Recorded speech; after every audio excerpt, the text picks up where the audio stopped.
Hello students, welcome back to my channel Shubham lecturer, myself Shubham Goswami. आज का ये video उन सभी स्टूडेंट्स के लिए इंपॉर्टेंट है जो इस बार 12th में हैं और जिनको बोर्ड एग्जाम 2023 देना है। देखिए स्टूडेंट, बोर्ड एग्जाम बहुत ज्यादा नजदीक आ चुका है। ऐसे में आप सभी के पास इतना समय नहीं है कि अब आप इंटरटेनमेंट करें, इधर उधर टहले घूमें, क्योंकि अब आपका जो फोकस होना चाहिए वो पूरी तरह यानी कि कंप्लीटली आपके स्टडी पर होना चाहिए, क्योंकि अब की बार हमें हर एक सब्जेक्ट में 90% पार करना है। ठीक है, तो आज के इस वीडियो में मैं आपके लिए लेकर आया हूं क्लास 12 इंग्लिश ग्रामर के उन सभी महत्वपूर्ण प्रश्नों को जो आपके 2023 बोर्ड एग्जाम में, जितने भी छात्र 2023 बोर्ड एग्जाम इस बार देंगे वो इस वीडियो को शुरू से लेकर लास्ट तक देखेंगे, क्योंकि इसमें मैं उन्हीं क्वेश्चन को बताऊंगा जो आपके 2023 बोर्ड एग्जाम में आने वाले हैं। देखिए स्टूडेंट, आपको अगर इंग्लिश की तैयारी करनी है तो आपको ज्यादा से ज्यादा क्वेश्चन सॉल्व करने होंगे। जैसे आपका इंग्लिश ग्रामर है, उसमें आपका direct and indirect narration, synthesis, transformation, syntax, ठीक है, तो इन सबको तैयार करने का एक ही तरीका है, you have to solve a lot of question. आपको ज्यादा से ज्यादा क्वेश्चन सॉल्व करना होगा। ठीक है, तो ये क्वेश्चन मैं लाता रहता हूं। जैसे आज के इस वीडियो में हम इंग्लिश ग्रामर के 7 टॉपिक को एक ही वीडियो में एक पढ़ेंगे, यानी कि एक नहीं दो नहीं, पूरे 7 टॉपिक आपको एक ही वीडियो में पढ़ाया जाएगा। ठीक है, एक टॉपिक के देखिए 7 टॉपिक हैं, एक टॉपिक के हम 3 क्वेश्चन पढ़ेंगे, टोटल आपको 21 क्वेश्चन बताए जाएंगे, क्योंकि अब की बार आपका टारगेट होना चाहिए 12th इंग्लिश में, ठीक है, 100 में हमें लेकर आना है 95+। ठीक है, और आप ला सकते हैं, ऐसा कुछ भी नहीं है दुनिया में, कुछ भी असंभव नहीं है जो आप नहीं कर सकते, ऐसा कुछ भी नहीं है। ठीक है, आप जो चाहे वो कर सकते हैं। इसके लिए आपको क्या करना होगा, हार्ड वर्क करना होगा, और हार्ड वर्क के साथ स्मार्ट वर्क भी करना होगा, यानी कि आपको उन क्वेश्चंस को ढूंढना होगा जो आपके बोर्ड एग्जाम के लिए बहुत ज्यादा इंपॉर्टेंट है। ठीक है, तो इस वीडियो में हम इंग्लिश ग्रामर के कुछ क्वेश्चन पढ़ेंगे जो आपके बोर्ड एग्जाम में हमेशा आते हैं, हर साल आते हैं, और इस बार भी चांसेस हैं। देखिए, हम भी एक आपको आइडिया बताते हैं कि कौन कौन से क्वेश्चन आ सकते हैं। अब क्वेश्चन तो ऐसे ही आएंगे, थोड़ा चेंज करके क्वेश्चन दिया जा सकता है। ठीक है, चलिए वीडियो को स्टार्ट करते हैं। सबसे पहला टॉपिक हम देखते हैं। वीडियो को आप लोग लाइक कर दीजिएगा, चैनल पर नए चैनल को भी सब्सक्राइब कर लीजिएगा, ताकि सभी वीडियो आपको टाइम से मिलते रहे। ठीक है, सबसे पहले हमारा आता है डायरेक्ट एंड इनडायरेक्ट नरेशन। अब इसमें तो सभी को पता है हमें करना क्या होता है, हमें डायरेक्ट स्पीच दिया गया है, उसको हमें इनडायरेक्ट में कन्वर्ट करना होता है। ठीक है, जैसे देखिए आपका फर्स्ट क्वेश्चन है, ध्यान से समझिएगा, ठीक है, क्योंकि ये सभी क्वेश्चन इंपॉर्टेंट है। देखिए, Pratibha said I shall be preparing for the test in September. ठीक है, यानी कि प्रतिभा ने कहा I shall be preparing for the test in September, मैं परीक्षा की तैयारी सितंबर में करूंगी। ठीक है, तो प्रतिभा ने कहा मैं परीक्षा की तैयारी सितंबर में करूंगी। सबसे पहले आपको ध्यान ये देना है कि जो आपका रिपोर्टेड स्पीच है, ये जो आपका है पूरा, ठीक है, जो इन्वर्टेड कामा के अंदर है, ये रिपोर्टेड स्पीच है। ये कौन सा सेंटेंस है, दैट्स असर्टिव सेंटेंस, ये असर्टिव सेंटेंस है। ठीक है, ना ये इंट्रोगेटिव है, ना ये इंपरेटिव है, ना ये ऑप्टेटिव है, दैट्स असर्टिव सेंटेंस। तो असर्टिव सेंटेंस में हम क्या करेंगे, देखिए यहां पर प्रतिभा लिखेंगे पहले, ठीक है, प्रतिभा। अब सैड को हम सैड ही रहने देंगे, बीच में हम लगा देंगे दैट। ठीक है, बीच में क्या लगाएंगे, दैट लगाएंगे। अब देखिए आई है फर्स्ट पर्सन का प्रोनाउन, ये बदलेगा सब्जेक्ट से, सब्जेक्ट है प्रतिभा, प्रतिभा के लिए हम लिखेंगे सी, और सी के साथ हम क्या लगाते हैं, वुड का यूज करेंगे। ठीक है, देखिए सैल तो शुड में बदल जाएगा, लेकिन ही सी इट के साथ हम विल लगाते हैं, और विल लगेगा तो इसका मतलब वुड लगेगा। ठीक है, तो यहां पर हमारा सी वुड हो जाएगा, वुड बी, ठीक है, प्रिपेयरिंग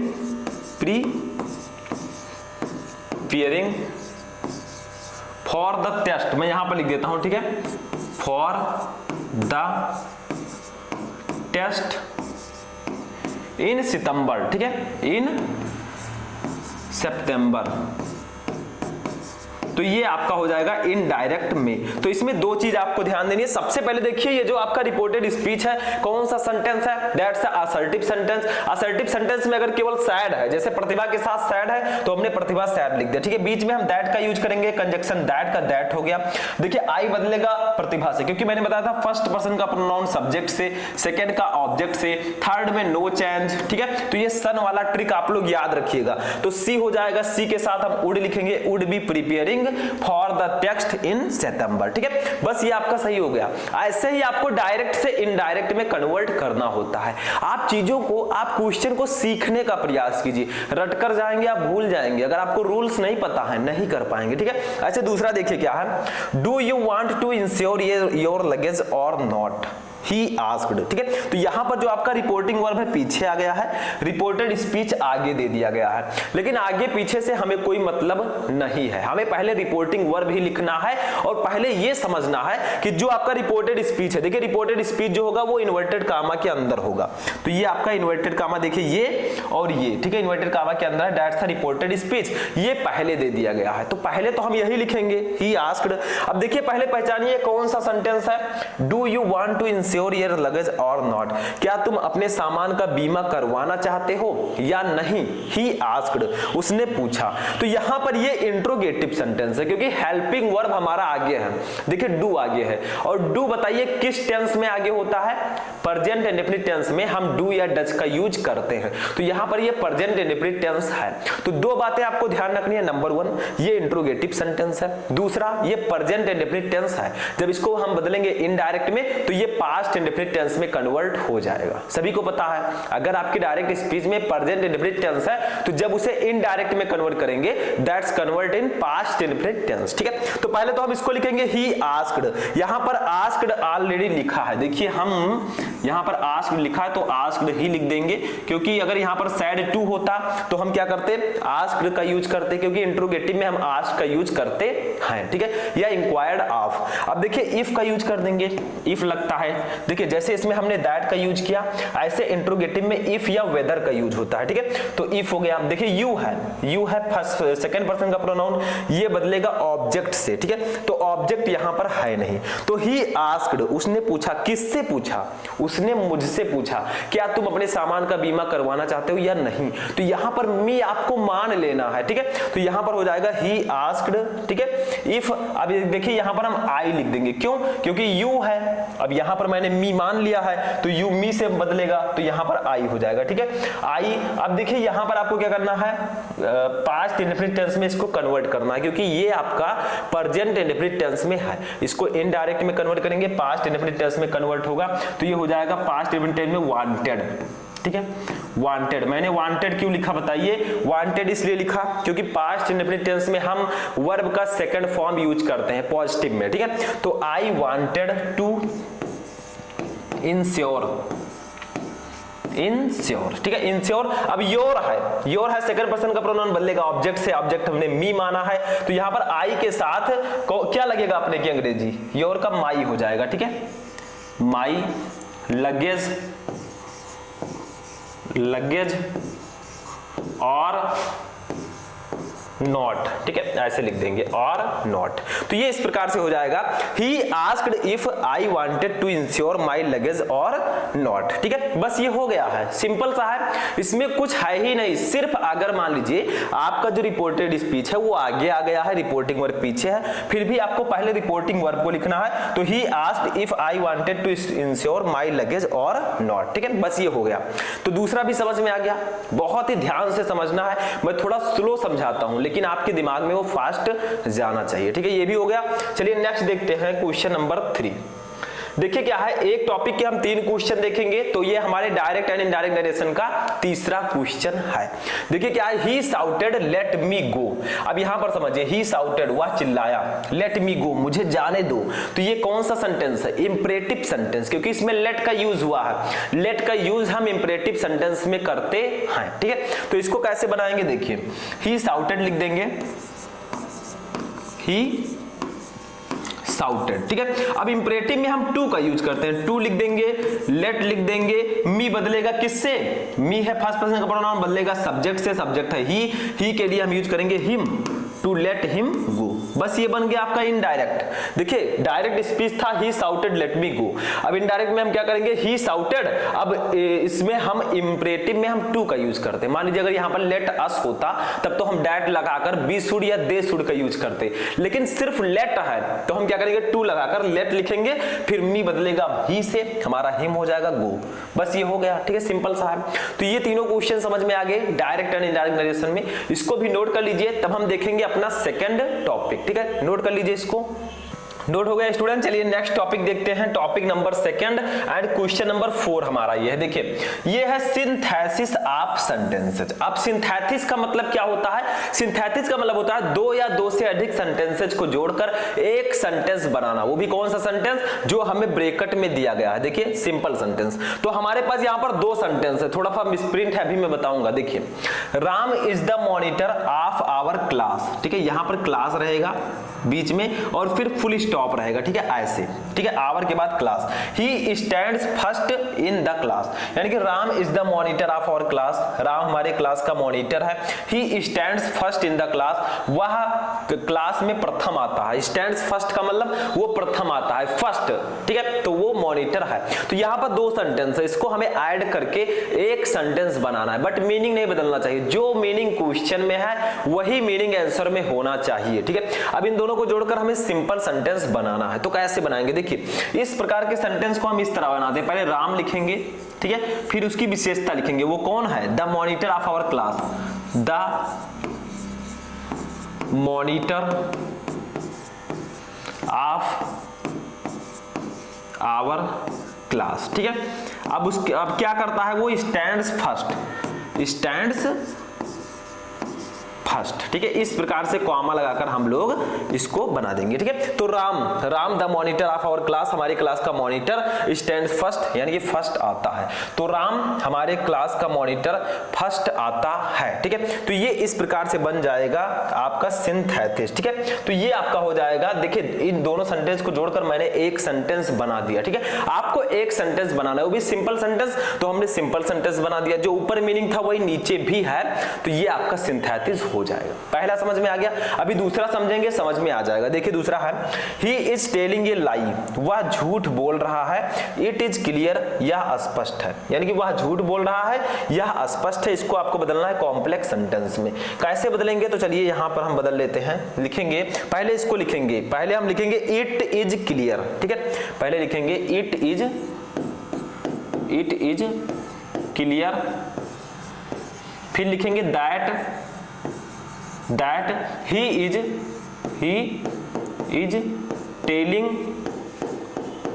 telling a lie। ठीक है, he is telling a lie। अब इस प्रकार से मैंने बना दिया it is clear that, यह स्पष्ट है कि he is telling a lie, वह झूठ बोल रहा है। ऊपर क्या है? वह झूठ बोल रहा है, यह स्पष्ट है। नीचे क्या है? यह स्पष्ट है कि वह झूठ बोल रहा है। तो इसमें मैंने क्या किया है? सिर्फ और सिर्फ मैंने that का यूज कर दिया है बीच में। That's a complex sentence। ठीक है, ये हमारा कॉम्प्लेक्स सेंटेंस में कन्वर्ट हो चुका है। तो आपको करना क्या है? उसको जो भी ब्रैकेट में दिया गया उसी के अकॉर्डिंग आपको कन्वर्ट करना है। ठीक है, ध्यान से। तो ये भी समझ में आ गया। चलिए इसका नेक्स्ट क्वेश्चन देखते हैं, इसको नोट कर लीजिए। देखिए नेक्स्ट क्वेश्चन हमारा क्वेश्चन नंबर 3। देखिए ही इज स्ट्रॉन्ग, वह मजबूत है। ही इज डल, वह सुस्त है। ठीक है, वह मजबूत है, वह सुस्त है। यहाँ पर 2 सेंटेंस है। ही इज स्ट्रॉन्ग पहला सेंटेंस, वह मजबूत है। दूसरा ही इज डल, वह सुस्त है। इसको आपको कन्वर्ट करना है कंपाउंड सेंटेंस में। How to convert? ठीक है, तो इसको देखिए हम लिखेंगे he is strong, he is strong, बीच में हम लगा देंगे व्हेयर एवर। ठीक है, व्हेयर एवर। अब फिर लिखेंगे he is dull, he is डल। ठीक है, तो ये हमारा हो जाएगा ही इज स्ट्रॉन्ग, वह मजबूत है, व्हेयर एवर, मगर ही इज डल, वह सुस्त है। तो वह मजबूत है मगर वह सुस्त है। ठीक है, तो ये सेम चीजें हैं, जो ऊपर मैंने बताया वही नीचे भी है, मीनिंग सेम है, सिर्फ मैंने इसको बदल दिया है कंपाउंड सेंटेंस में। दैट्स अ सिंथेसिस, यही आपका सिंथेसिस है। ठीक है, तो इसको भी नोट कर लीजिए, तब हम देखेंगे अपना नेक्स्ट क्वेश्चन। ठीक है, नोट कर लीजिए इसको।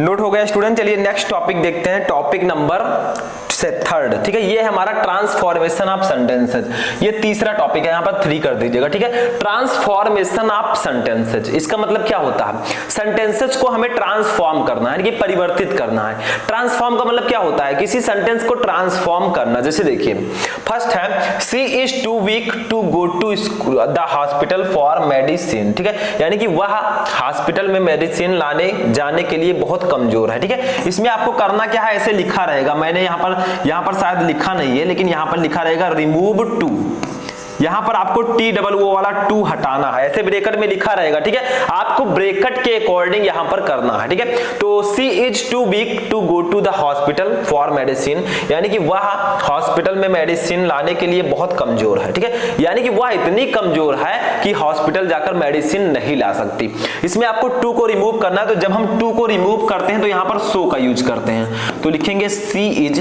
सो वीक, ठीक है। बीच में लगाएंगे दैट, फिर लिखेंगे शी कैन नॉट, ठीक है। अब बाकी ऐसे लिख देंगे she can not go to hospital for के बाद लिख देंगे मेडिसिन, ठीक है। तो यहां पर वही सेम प्रोसेस होगा, सी इज सो बिग, जब हम TOO वाले टू को हटाएंगे, रिमूव करेंगे, तो यहां पर सो का यूज करेंगे, तो she is so big that she can not go to hospital for medicine, यानी कि वह इतनी कमजोर है कि वह हॉस्पिटल यानी कि हॉस्पिटल में मेडिसिन लाने के लिए नहीं जा सकती, ठीक है। तो वह इतनी कमजोर है कि वह हॉस्पिटल मेडिसिन लाने के लिए नहीं जा सकती। तो दोनों का मीनिंग सेम है, सिर्फ मैंने रिमूव टू कर दिया है बस, ठीक है। ऐसे दूसरा भी है हमारा, the Taj is the more beautiful then any other building in India, ठीक है। यानी कि जो ताजमहल है वो भारत में किसी अन्य बिल्डिंग की तुलना में बहुत सुंदर है, ठीक है। ये आपका कॉम्परेटिव डिग्री है, इसको हमें बदलना है पॉजिटिव डिग्री में, किसमें, पॉजिटिव डिग्री। ऐसे लिखा रहेगा चेंज इनटू पॉजिटिव डिग्री, ठीक है। इसमें लिखा नहीं है तो मैंने लिख दिया है, ठीक है। अब इसको हम सॉल्व कर लेते हैं, कैसे करेंगे, तो लिखेंगे नो अदर, थोड़ा नीचे में सॉल्व कर देता हूं, ठीक है। लिखेंगे नो अदर बिल्डिंग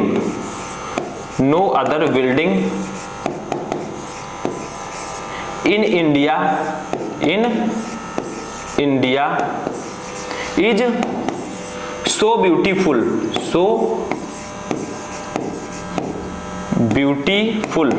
ठीक है, एज ताज। तो अगर हमें इसे पॉजिटिव डिग्री में कन्वर्ट करना है तो कुछ इस प्रकार से करना होगा, no other building in India is so beautiful as Taj, यानी कि कोई भी बिल्डिंग भारत में इतना सुंदर नहीं है जितना कि ताज, ठीक है। ऊपर क्या था, the Taj the more beautiful building than any other building in India, ठीक है। तो वही सेम प्रोसेस है, हमने इसको कॉम्परेटिव डिग्री को पॉजिटिव डिग्री में कन्वर्ट कर दिया है, ठीक है। जो ऊपर क्वेश्चन आपका है ये कॉम्परेटिव डिग्री में है, इसको मैंने पॉजिटिव डिग्री में कन्वर्ट किया, तो no other building in India is so beautiful as Taj, ठीक है। तो ये आपका हो चुका है पॉजिटिव डिग्री, ठीक है। तो ऐसे ही आपको कन्वर्ट करना होगा, ब्रैकेट में आपको दिया रहेगा, शायद यहां पर नहीं था लेकिन मैंने ब्रैकेट में लिख दिया है, ठीक है। ये भी समझ में आ गया, इसको नोट कर लीजिए। तब हम इसका थर्ड क्वेश्चन देखते हैं। नोट हो गया स्टूडेंट, चलिए नेक्स्ट क्वेश्चन देखते हैं, इसका थर्ड क्वेश्चन, ठीक है। देखिए, he would have written a letter to his father, ठीक है। यानी कि क्या है, ही वुड हैव रिटन ये लेटर टू हिज फादर, वह अपने पिताजी को एक पत्र लिखेगा, ठीक है। ही वुड हैव लगा है, ठीक है, लिखेगा, तो ही वुड हैव रिटन ये लेटर टू हिज फादर, वह अपने पिताजी को एक पत्र लिखेगा। अब यहां पर आपको क्या करना है, इसको चेंज इनटू पैसिव वॉइस, ये आपका एक्टिव वॉइस में है, इसको आपको पैसिव वॉइस में कन्वर्ट करना है। कैसे करेंगे, तो देखिए पैसिव वॉइस में जब भी हम कन्वर्ट करते हैं तो पहले हम ऑब्जेक्ट ढूंढते हैं, तो देखिए क्या लिखेगा, वो एक पत्र लिखेगा, क्या का प्रश्न करने पर आपको ऑब्जेक्ट मिल जाएगा, ठीक है। तो जब भी हम पैसिव वॉइस बनाते हैं तो यहां पर हम ऑब्जेक्ट पहले लिखते हैं। दूसरी कंडीशन, कौन लिखेगा, वह, तो ये आपका ही जो है वो सब्जेक्ट हो जाएगा, ठीक है। तो यहां पर हम लिखेंगे पहले ए लेटर, ठीक है। अब देखिए वुड हैव आपका ऐसे ही रहेगा, वुड हैव। अब जब इसको हम पैसिव वॉइस में कन्वर्ट कर रहे हैं तो इसके साथ बीन का यूज कर देंगे, क्योंकि पैसिव वॉइस में जब हम कन्वर्ट करते हैं वुड हैव को तो बीन लगा देते हैं, ठीक है। तो ये letter would have been written, ठीक है। रिटन आपका ऐसे ही रहेगा, रिटन बाई के साथ देखिए सब्जेक्ट को पहले लिख देंगे बाई ही के जगह पर हम हिम लिख देंगे, ठीक है। हिम टू हिज फादर,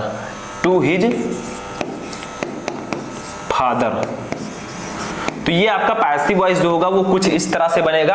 ये लेटर पहले आपको ऑब्जेक्ट लिखना है, फिर हेल्पिंग वर्ब लिखना है, फिर वर्ब का थर्ड फॉर्म लिखना है, फिर वाई लगाकर सब्जेक्ट लिखना है एंड एटलीस्ट हमें अदर वर्ड लिखना है टू हिज फादर। तो ये letter would have been written by him to his father, ठीक है। बस ये आपका पैसिव वॉइस में कन्वर्ट हो चुका है। तो अगर वुड हैव है तो उसको जब हम पैसिव वॉइस में कन्वर्ट करेंगे that's convert in would have been, ठीक है। तो ये आपका हो जाएगा पैसिव वॉइस, इसको नोट कर लीजिए। चलिए नेक्स्ट टॉपिक देखते हैं। अब देखिए नेक्स्ट टॉपिक हमारा है सिंटैक्स। सिंटैक्स का मतलब क्या होता है? Correction of sentences. अगर सेंटेंसेज में कोई भी मिस्टेक है उसको आपको सही करके लिखना होगा, दैट्स अ सिंटैक्स, ठीक है। तो देखिए कैसे गलतियां आती हैं, जैसे देखिए रिच आर हैप्पी, यानी कि अमीर लोग खुश हैं, ठीक है। तो यहां पर गलती क्या है? देखिए रिच के जगह पर हम लिख देंगे the rich are happy, are happy यानी कि अमीर खुश हैं। तो दा के रिच के साथ हम आगे दा का यूज करेंगे, तब यहां पर हम आर लगाएंगे, ठीक है। दूसरा देखिए he is ill from fever, वह बुखार से बीमार है। तो यहां पर लिखेंगे, आपने लिखा होगा एप्लीकेशन ही इज इल नहीं लिखते, इल के जगह पर हम सफरिंग लिखते हैं। ही इज सफरिंग फ्रॉम फीवर, ठीक है, वह बुखार से बीमार है, ठीक है। तो he is suffering from fever, तो अगर आपको लिखा दिखे मिले he is ill from fever, ill को हटाकर हम सफरिंग का यूज कर देंगे, यही हमारा सिंटैक्स है, ठीक है। एक और देख लेते हैं इसमें थर्ड वाला हमारा क्या है। थर्ड वाला है देखिए I as well as he is honest, ठीक है, यानी कि मैं साथ ही साथ वह ईमानदार है। तो यहां पर हम इसको इस प्रकार से बनाएंगे, ही, देखिए हम इज तो ऐसे ही रहने देंगे, लेकिन अगर हम आई आगे लगाएंगे तो यहां पर हमें एम का यूज करना होगा, ठीक है। तो क्यों ना हम इस प्रकार से बना दें, he as well as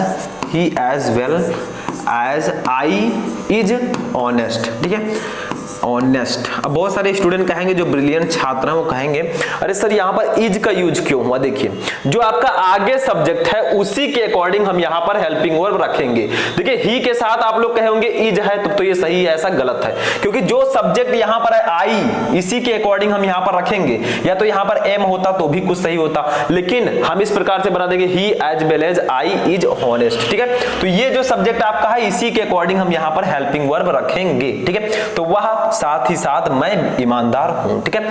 that's a syntax. Syntax में ऐसे ही गलतियां होंगी जिसको सही करके आपको लिखना होगा, ये भी नोट कर लीजिए। तब हम नेक्स्ट टॉपिक देखते हैं। नोट हो गया स्टूडेंट, चलिए नेक्स्ट टॉपिक देखते हैं। नेक्स्ट टॉपिक हमारा है सिंटैक्स के बाद एंटोनिम्स। अब एंटोनिम्स का मतलब तो सबको पता है, एंटोनिम्स का मतलब होता है विपरीतार्थक शब्द, ठीक है, जो विपरीत अर्थ रखते हैं। जैसे देखिए यहां पर आपका सबसे पहला जो हमारा वर्ड है दैट्स अ लॉजिकल। लॉजिकल का मतलब होता है तार्किक, ठीक है, लॉजिकल का मतलब होता है तार्किक।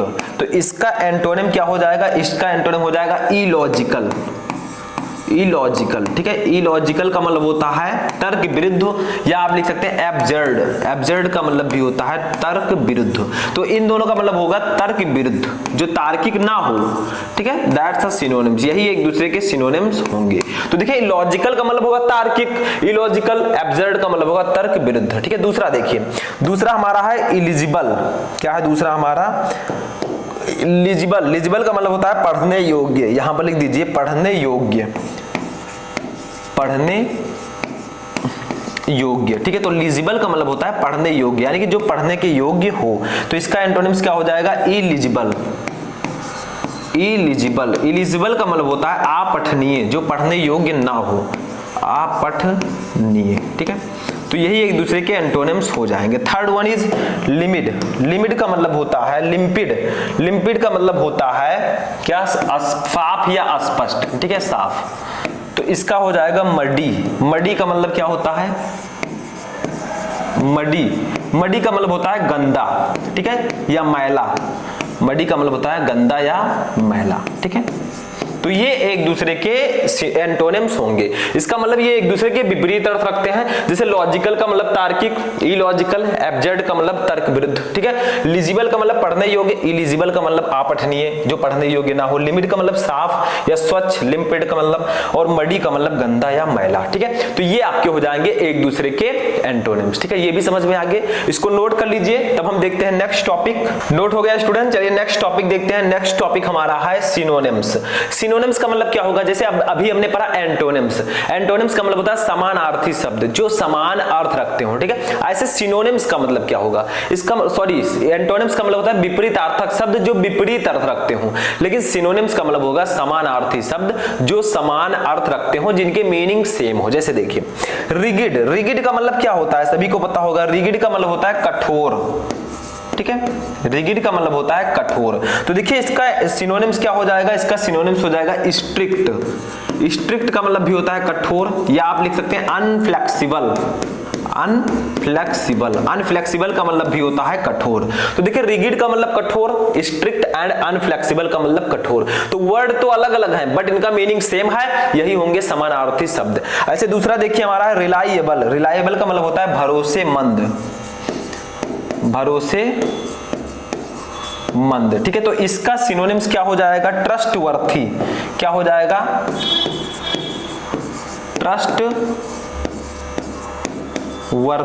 ठीक है। ट्रस्टवर्थी इसका सिनोनिम्स हो जाएगा, या आप लिख सकते हैं डिपेंडेबल।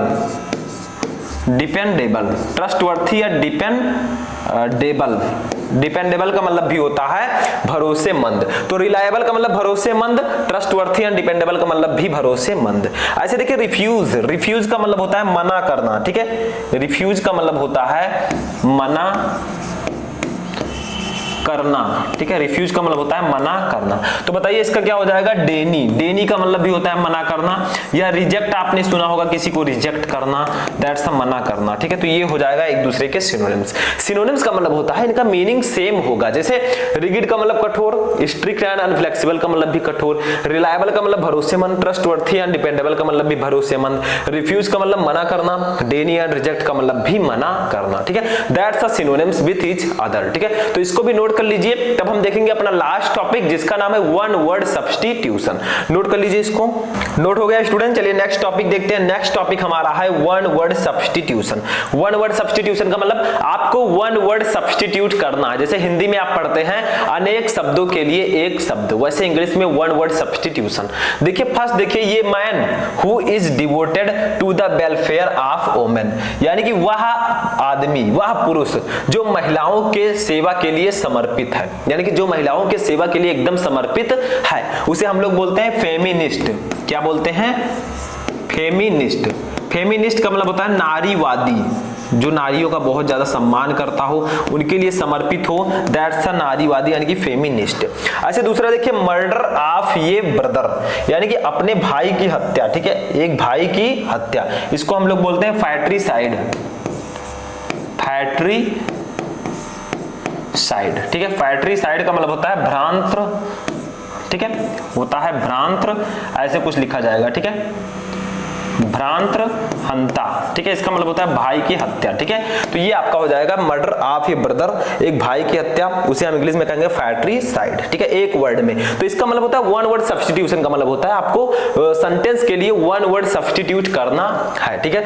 ऐसे थर्ड वाला देखिए हमारा क्या है, थर्ड वाला है व्हिच कॉजेज डेथ, जो मृत्यु का कारण हो, ठीक है, जो मृत्यु का कारण बन सकता है, उसे हम लोग कहते हैं फैटल। फैटल का मतलब होता है घातक। जैसे बहुत सारे लोग कहते हैं this is a fatal disease, ये एक घातक बीमारी है और ये मृत्यु का कारण बन सकती है, इससे रोगी की मृत्यु भी हो सकती है, तो वही होगा फैटल, ठीक है। तो ये होगा वन वर्ड सब्स्टिट्यूशन। तो यहीं पर हमारा 12th इंग्लिश ग्रामर का जो 7 टॉपिक है वो फिनिश होता है। एक टॉपिक के हमने 3 क्वेश्चन पढ़े, टोटल मैंने 21 क्वेश्चन आपको बताए, ठीक है। तो ये 21 क्वेश्चन आप पढ़ लीजिएगा। आगे भी मैंने बहुत सारे क्वेश्चन पढ़ाए हैं और आगे भी मैं आपको बताऊंगा, ठीक है। तो आज का वीडियो बहुत ही ज्यादा इंटरेस्टिंग था। चलिए हम मिलते हैं किसी नेक्स्ट वीडियो में नेक्स्ट इंपॉर्टेंट टॉपिक के साथ। तब तक आप लोग अपनी तैयारी करते रहें और किसी भी टॉपिक में क्वेरी है तो कमेंट करके बताएं।